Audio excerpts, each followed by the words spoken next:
नहमदु नसल्ली अला रसूलिल करीम अम्मा बाद फ़ाउज़ु बिल्लाहि मिनश शैतानिर रजीम बिस्मिल्लाहिर रहमानिर रहीम रब्बिश रह ली सदरी वयस्सिर ली अमरी वहलुल उक़दतम मिन लिसानी यफ़क़हू क़ौली। अस्सलामु अलैकुम वरहमतुल्लाहि वबरकातुहू। हमने अल्हम्दुलिल्लाह सूरह अनफ़ाल को भी कवर कर लिया है और सूरह अनफ़ाल का खुलासा मैं अभी बता रही हूँ। उसके बाद हम इंशाअल्लाह सूरह तौबा स्टार्ट करेंगे, ठीक है। और पारा नंबर 10 भी स्टार्ट हो चुका है और सूरह अनफ़ाल ख़त्म हो चुकी है। तो हम स्टार्ट करते हैं। औज़ु बिल्लाहि मिनश शैतानिर रजीम बिस्मिल्लाहिर रहमानिर रहीम।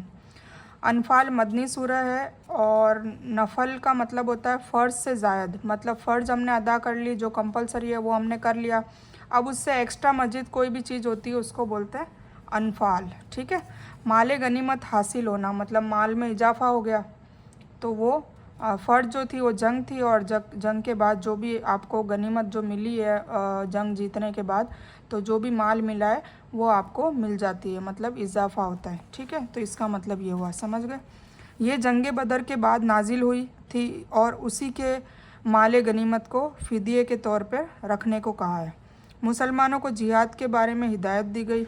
माल गनीमत अल्लाह और अल्लाह के रसूल सल्लल्लाहु अलैहि वसल्लम के लिए है। इससे पहले की उम्मतों में ये था कि जो जंग में माल हासिल होता था वो अल्लाह आग से फना कर देते थे। और इस जंग से पहले ये था कि जिस फ़ौजी के हाथ में जो माल आता था वो उसका हो जाता था। पर इस जंग के बाद इस सूरह का नुज़ूल हुआ और इसमें यह आयत आई कि अब माल गनीमत अल्लाह और अल्लाह के रसूल सल्लल्लाहु अलैहि वसल्लम की है। उसमें कैसे उसको तकसीम किया जाए वो आगे आके बताया जाएगा कि 20% तो अल्लाह और अल्लाह के रसूल का है और 80% जो है, 80% जो है वो जो भी लड़ाके थे, मतलब जो सैनिक थे, फ़ौजी थे, उनमें बांट दिया जाए। हकीकी मोमिनीन की सिफत बताई है कि जो आपस के ताल्लुकात को ज़्यादा इम्पोर्टेंट देते हैं माल से ज़्यादा, यानी माल गनीमत से ज़्यादा आपसी ताल्लुक़ को अहमियत देते हैं। माल की वजह से वो लड़ते झगड़ते नहीं हैं, ये होते हैं असली मोमिन। अल्लाह तो उनकी सिफतें, पहली सिफत तो ये है कि उनके ताल्लुकात मतलब माल से ज़्यादा अपने रिश्तेदारों को में ताल्लुक़ वो रखना पसंद करते हैं। दूसरा, अल्लाह और अल्लाह के रसूल सल्लल्लाहु अलैहि वसल्लम की फरमाबरदारी करने वाले होते हैं। अल्लाह का ज़िक्र सुनते ही उनके दिल लरज़ जाते हैं, उनको खौफ तारी हो जाता है। अल्लाह की आयत सुनकर उनका ईमान और बढ़ जाता है। नमाज कायम करते हैं, अल्लाह की राह में खर्च करते हैं। इनके लिए गुनाहों की माफ़ी है और रिज़्क़ के ये हकदार हैं। जंग बदर के फिर ज़िक्र है, अल्लाह ताला चाहते थे कि ये जंग हो और इसके ज़रिए से अल्लाह ताला हक़ को हक़ कर दिखाए और बातिल को बातिल, मतलब झूठ को झूठ। जिहाद को फ़र्ज़ किया गया। अहले मदीना पर अल्लाह ताला का एहसान हुआ क्योंकि हुज़ूर पाक सल्लल्लाहु अलैहि वसल्लम जैसी अजीम शख्सियत उनके शहर में आई। फितनों से बचने का हुक्म दिया। मुसलमानों के लिए कुछ हुक्म दिए गए और मज़ीद हुक्म दिए गए। जंग बदर में अल्लाह ने फ़रिश्तों के ज़रिए मदद करवाई। 313 मोमिन थे और 1000 कुफ़ार थे, फिर भी मोमिन की जीत हुई, उनकी फ़तह हुई। अल्लाह के रास्ते में जिहाद करते रहे उम्मत मुस्लिमा के लिए, और कहा कि जब तक उम्मत में जिहाद होता रहेगा अल्लाह के रास्ते में, तब तक उम्मत ज़िंदा रहेगी, वरना उम्मत डेड हो जाएगी। पर चूँकि ये वाली जो उम्मत है, हमारी जो उम्मत है वो आखिरी उम्मत है, अब कोई रसूल भी नहीं आने वाले हैं, क्योंकि हमारे रसूल सल्लल्लाहु अलैहि वसल्लम आखिरी रसूल थे।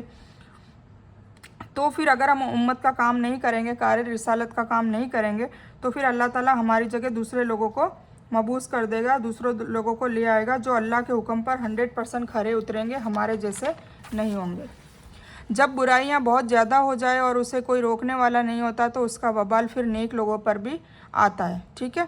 जैसे कोई वबाई जर्म्स हवा और पानी में फैल जाए, मतलब कोई ऐसी बीमारी जो इन्फेक्शियस हो, मतलब एक दूसरे चेपी रोग कहते हैं, इन्फेक्शियस हो, तो वो अगर पानी और हवा में फैल जाए तो उसमें पाक साफ़ रहने वालों को भी बीमारी होती है और नापाक रहने वालों को तो वो खैर होती है, मतलब जो गंदा पानी रखते हैं या साफ़ सफाई नहीं रखते हैं, तो वो दोनों उसमें लपेटे जाते हैं। तो इसी तरह जब जुल्म ज़्यादा बढ़ जाता है और उसको बोलने वाला कोई नहीं होता, तो फिर वो नेक लोगों को भी अल्लाह ताला अजाब डाल देता है, क्योंकि उनका जुल्म ही होता है कि वो जुल्म के ख़िलाफ़ आगे नहीं बढ़े और उन्होंने लड़ाई नहीं की। क्योंकि अल्लाह ताला का ये अहकाम है कि अगर कहीं गलत चीज़ हो रही है तो आप 3 चीज़ें करें, या तो उसको हाथ से रोके, या ज़ुबान से रोके, और या फिर उसको अपने दिल में बुरा माने। अगर आप बिल्कुल नहीं कर सकते, ताकत नहीं रखते, तो ठीक है। मक्का के कुफार के जुर्म बताए गए। फिर जंग में माले गनीमत की तकसीम की तालीम दी कि उसमें 20% रसूल सल्लल्लाहु अलैहि वसल्लम उनके रिश्तेदार मिस्किन के लिए होगा और बाकी 80% मुजाहिदीन और फ़ौज में तकसीम कर दिया जाएगा।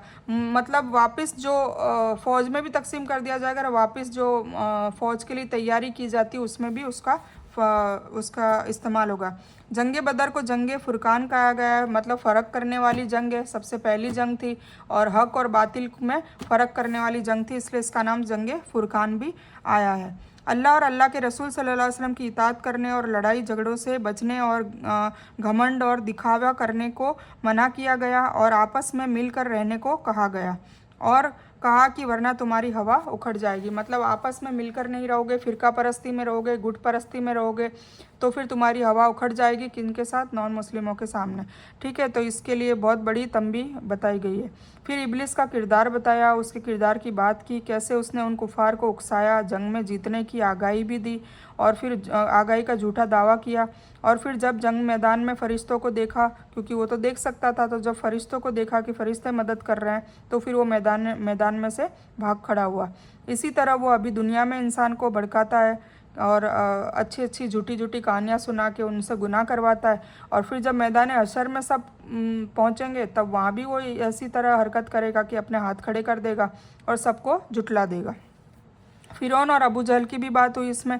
इस्लामी रियासत की पॉलिसी बताई और नेक्स्ट जंग में तैयारी करने की ताकीद करी कि पहले से उसकी तैयारी करें, असला बारूद ये सब इकट्ठा करें और जंग में भी लड़ने की प्रैक्टिस करें। तो ये सारी चीज़ें अल्लाह ताला ने बताई और ईमान और अखलाक में भी पक्के रहें। ये दोनों चीज़ भी बताई कि सिर्फ खाली जंग की तैयारी करने से आप नहीं जीतोगे अगर आपका ईमान नहीं होगा और अखलाक अच्छे नहीं होंगे।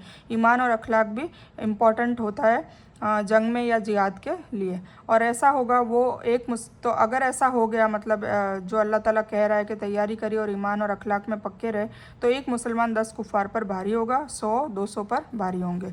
और अल्हम्दुलिल्लाह उमर रज़ियल्लाहु ताला अन्हो की जब सल्तनत थी, उनकी हुक्मरानी में आप देखिए कि कितनी जंगें जीती, कितने मुल्क फ़तेह किए और इस्लाम का परचम कहाँ कहाँ तक फैलाया गया।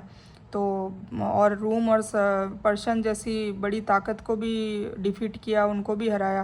तो क्योंकि उस वक्त उन लोगों का ईमान बहुत पक्का था, अखलाक के बहुत अच्छे थे और माल और जान को खर्च करने में हमेशा आगे रहते थे। तो इस तरीके से अगर हम भी होते तो आज हम डिफीट ना खाते। आज बिल्कुल उससे उल्टा है, क्योंकि हमारे में ईमान बिल्कुल नहीं है, ईमान कमज़ोर है, प्लस हमारे अखलाक तो पूछो ही मत। हुज़ूर पाक सल्लल्लाहु अलैहि वसल्लम के अखलाक और हमारे अखलाक में ज़मीन आसमान का फ़र्क है। और इसके अलावा ना हमारी कोई तैयारी है, आलसी पना और इस टाइप की हमारी लाइफस्टाइल हो गई है। जंक फूड खाते हैं और एक्सरसाइज वगैरह जो हुजूर पाक सल्लल्लाहु अलैहि वसल्लम को पसंद थी, ऐसी सब चीज़ें हम तो बिल्कुल करते ही नहीं है। तो अल्लाह ना करे जब आने वाले फितना दज्जाल का जब फितना होगा तब भी जंग होगी, तो उसमें हमारी क्या तैयारी है? हमारी ईमान के हवाले से कोई तैयारी है, अखलाक के हवाले से कोई तैयारी है, हमारी ज़हनी और माली और फ़िज़िकली, इकोनॉमिकली और मेंटली कितने हम प्रिपेयर हैं उस जंग के लिए? तो हम अपने अंदर झांक के देखें कि हम कितने तैयार हैं, क्योंकि जंग तो होनी है, जंग फिर से होनी है। ठीक है, तो वो वही हक़ और बातिल की जंग होगी। मेहदी अलैहिस्सलाम आएंगे और उनकी फ़ौज में हमें दुआ करनी चाहिए कि उनके फ़ौज में हम शामिल हों और हम उस वक्त भी जंग से भाग खड़े ना हो, क्योंकि उसमें भी भागेंगे। तो हम डट कर मुकाबला करें और इंशाल्लाह हम शहीद की मौत मरें। हमें ऐसी दुआ करनी चाहिए उस वक्त भी। अभी जैसे फ़िलिस्तीन में हो रहा है तो शहीद की मौत मर रहे हैं अल्हम्दुलिल्लाह।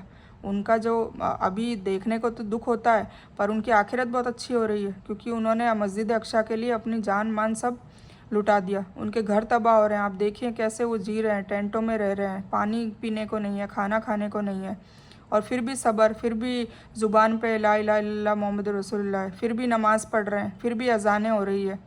तो आप देखिए उनका ईमान कितना पक्का है। ऐसा ईमान क्या हमारा है?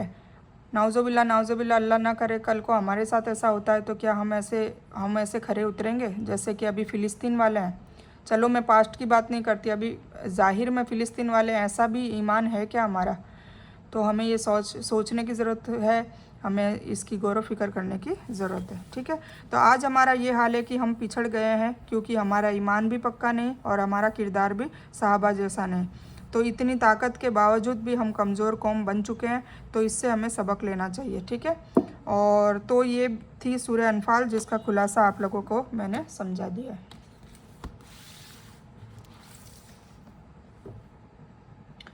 तो इस बयान को मैं यही मुकम्मल करती हूँ। इस बयान में कुछ भी दीन की अच्छी और हक बात आई है वो सिर्फ अल्लाह की तरफ से है, और बुरी या गलत बात जो गलती से या जज्बात में आकर मेरे मुंह से कुछ भी गलत वर्ड या कोई बात निकल गई हो तो मेरी तरफ से, और इस गलती के लिए मैं अल्लाह जो जल से और आप सभी लोगों से माफ़ी की तलबगार हूँ। मैं कोई आलिमा नहीं हूँ, मैं सिर्फ तालिब इल्म हूँ। अल्लाह मेरी कोशिश से आप सभी को नफ़े बख्श इल्म पहुँचाए और मैं आप लोगों की हिदायत और हिकमत में सदका जारिया बनूँ। बस मेरी यही तमन्ना है। आमीन सुम्मा आमीन या रब्बल आलमीन। रब्बना आतीना मिन लदुनका रहमतन वही लना मिन अमरिना रशदा। अल्लाहुम्मा सल्ली अला मोहम्मद व अला आलि मोहम्मद कमा सल्लैता अला इब्राहीम व अला आलि इब्राहीम इन्नका हमीदुम मजीद। अल्लाहुम्मा बारिक अला मोहम्मद व अला आलि मोहम्मद कमा बारकता अला इब्राहीम व अला आलि इब्राहीम इन्नका हमीदुम मजीद। व आखिरु दावाना अनिल हम्दुलिल्लाहि रब्बिल आलमीन।